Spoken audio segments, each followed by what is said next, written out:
जब बोलना ही है तो दिल खोल के बोलो, जय जय श्री राम, जय जय श्री राम। हम सबके लिए सौभाग्य की बात है, वीरों की धरती, और धरती तो धरती, यहां की पूरी बस्ती अपने हाथ से थाल में गर्दन काट करके वीरता का प्रमाण देने वाली कोई नगरी मिलेगी तो एकमात्र नगरी वो सागर आती है, जो अपने बलिदान की परंपरा के आधार पर हजारों हजार साल से पहचानी जाती है। ये बुंदेलों की धरती है, बुंदेलखंड की धरती है। मैं आज के इस अवसर पर अभी कई कई कारणों से मेरे मन में अलग अलग प्रकार के उमड़ते घुमड़ते विचारों का प्रवाह आ रहा है। अभी हमारे अध्यक्ष जी ने बहुत अच्छे से हमारी बात रखी। हमारे भारतीय जनता पार्टी के यशस्वी अध्यक्ष, इस संभाग के माननीय सांसद माननीय विष्णुदत्त शर्मा जी, मैं आपका अभिनंदन करता हूं, वंदन करता हूं। इस मंच पर ही आप जरा अभिनंदन करता हूं तो मेरा साथ भी तो दीजिए ना। अब आप तो साथ नहीं दे रहे हो तो आधा आधा लग रहा है। इस अवसर पर केंद्रीय मंत्री, यहां के पूर्व सांसद और सरलता, सादगी, त्याग की प्रतिमूर्ति माननीय वीरेंद्र खटीक जी, वीरेंद्र कुमार जी, आपका भी अभिनंदन है। इस अवसर पर हमारे अपने इस मंच पर विराजमान शासन के मंत्री माननीय गोविंद सिंह जी, गोविंद भैया, जोरदार अभिनंदन करें गोविंद भैया का भी। हम सबके वरिष्ठ नेता, वर्षों वर्षों से इस पूरे क्षेत्र का आवाज बुलंद करते करते पूरे प्रदेश तो क्या देश में जिनका नाम है, ऐसे वरिष्ठ पूर्व मंत्री माननीय गोपाल भार्गव जी, आपका भी अभिनंदन है, वंदन है। कई कई जवाब जिनका नाम ही काफी है। जवाबदारियां, व्यवस्थाएं ये छोटी पड़ती है। लगातार जनप्रतिनिधि होने के नाते से जो इस तरह से जाने जाते हैं कि चुनाव लड़ने, अगर चुनाव का मौका हो तो आप कहते हैं कि जिस समय चुनाव की घोषणा हो उस समय नहीं जाऊंगा। ये जो अंदर की जनता के दिल पे जो राज करते हैं वही ये कर सकते हैं, हर एक किसी के बस की बात नहीं हो सकती।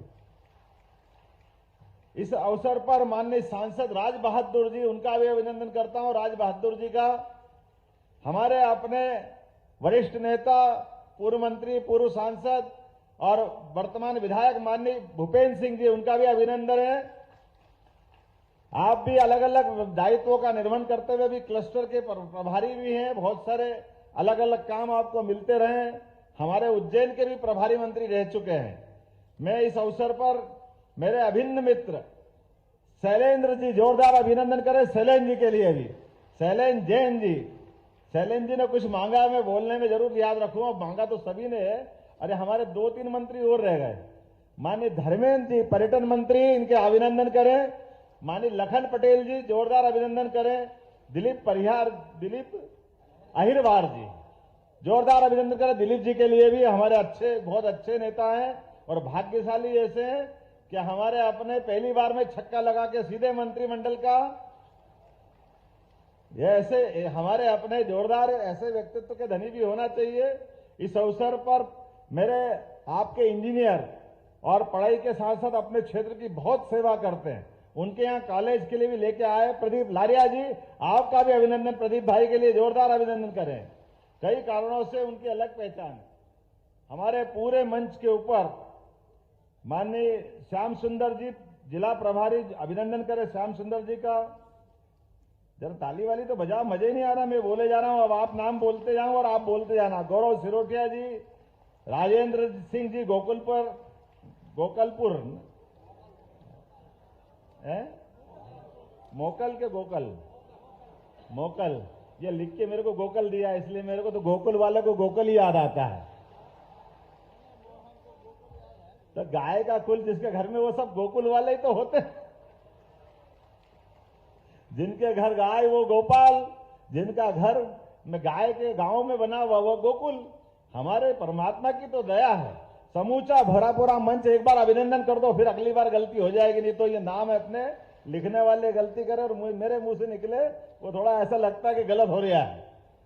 लेकिन अभी तो उत्सव का माहौल चल रहा है, और उत्सव का माहौल कैसा चल रहा है इसका आनंद हम सबको आ रहा होगा। अपने यहाँ कितनी अच्छी संस्कृति, कितने अच्छे हमारे त्योहार पर्व रहते हैं। आप अंदाज लगा लो कि हमारे जितने भी त्योहार और पर्व होते हैं, पर्व जितने भी होते हैं जैसे एकादशी, नवरात्रि, सावन का मास, ये सब पर्व वाले जिसमें उपवास करते हैं, और त्योहार इतने जिसमें सबको खाने पीने को खूब मिले, खूब आनंद के साथ मस्ती के साथ खाओ, तो होली, दिवाली, दशहरा ये त्योहार के रहते हैं। और संक्रांति हम सब समझ सकते हैं, यशस्वी प्रधानमंत्री ने फिर हमको एक दिवाली दे दी है, एक त्योहार का मौका आया हम सबके लिए, जिस त्योहार के आधार पर हमारा अपना 22 तारीख का दिन इतिहास में अमर हो जाएगा, अमिट हो जाएगा।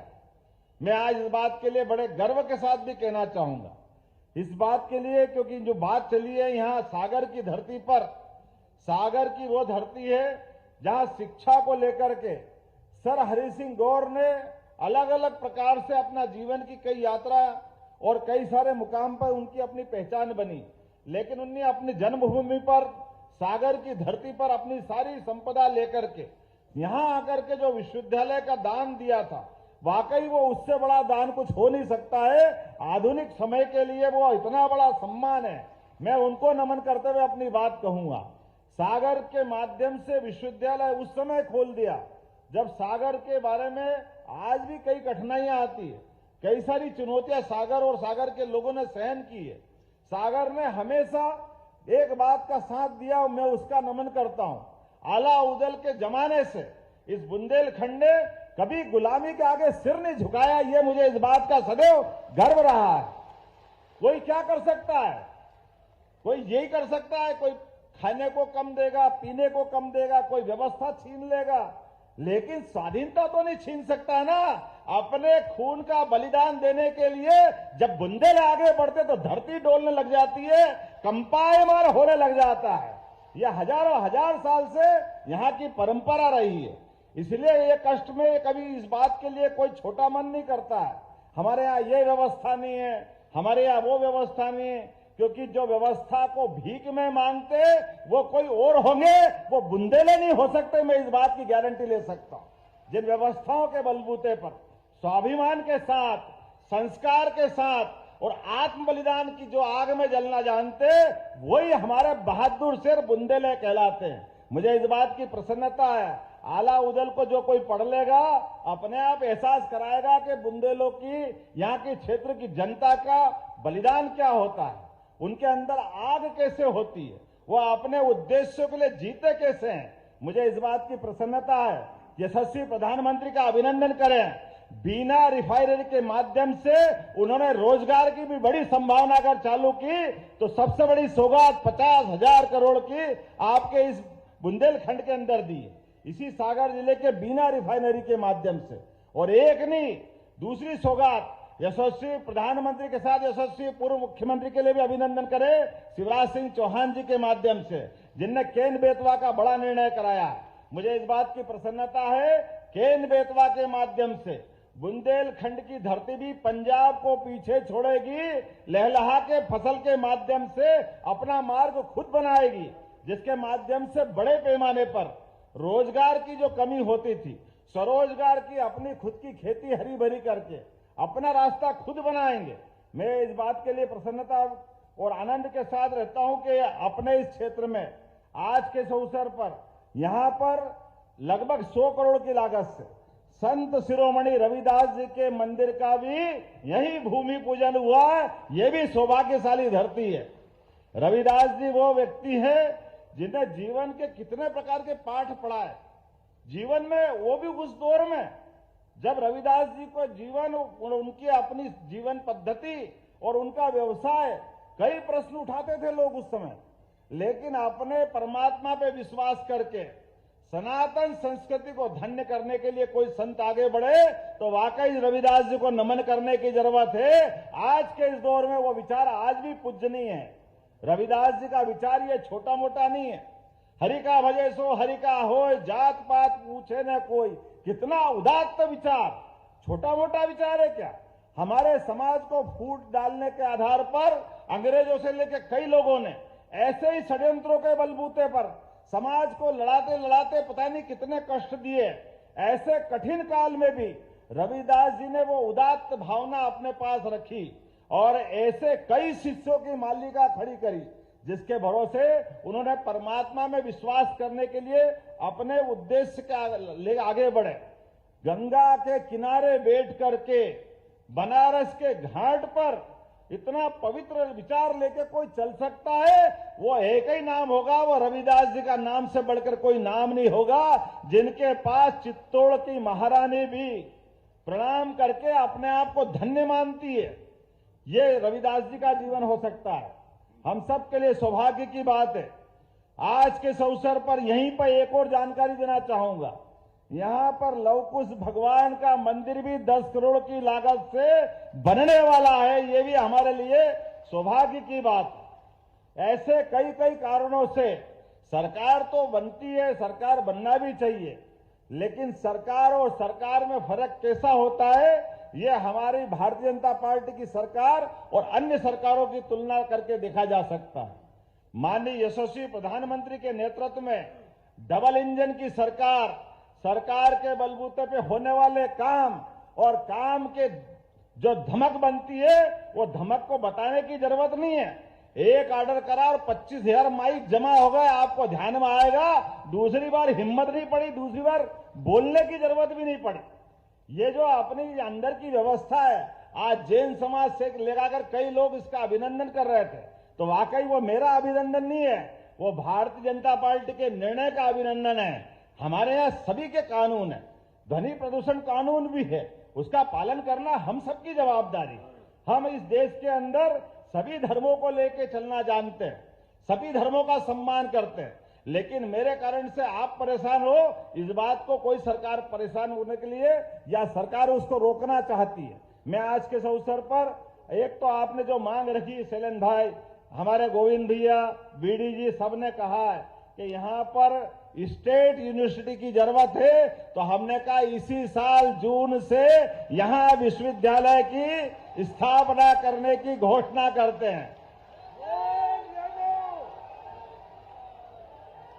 अगर हमारे अपने यहाँ इस जगह पर सरदार, हमको मालूम है सर हरि सिंह गौर अपने पैसे से विश्वविद्यालय खोल सकते हैं, तो इतनी सरकार इतनी दरिद्र थोड़ी है कि आप की मांग नहीं मानेगी, निश्चित रूप से मानेगी, क्यों नहीं मानना चाहिए। और इसकी व्यवस्था भी हमारे अपने लिए अभी कोई भवन तैयार होगा, उसी भवन में इसी सत्र से विश्वविद्यालय प्रारंभ कर दिया जाएगा। इसके साथ साथ उद्योग के लिए भी बहुत जल्दी बुंदेलखंड पैकेज लेकर के इसी संभाग के अंदर उद्योग की बड़ी बैठक करके बड़े पैमाने पर उद्योगों की भी मालिका तैयार करेगा, जिसके माध्यम से उद्योगों के आधार पर लोगों को रोजगार मिलेगा। इस व्यवस्था के आधार पर भी हमने निर्णय किया है कि बुंदेलखंड की धरती पे इस बात की भी आवश्यकता है।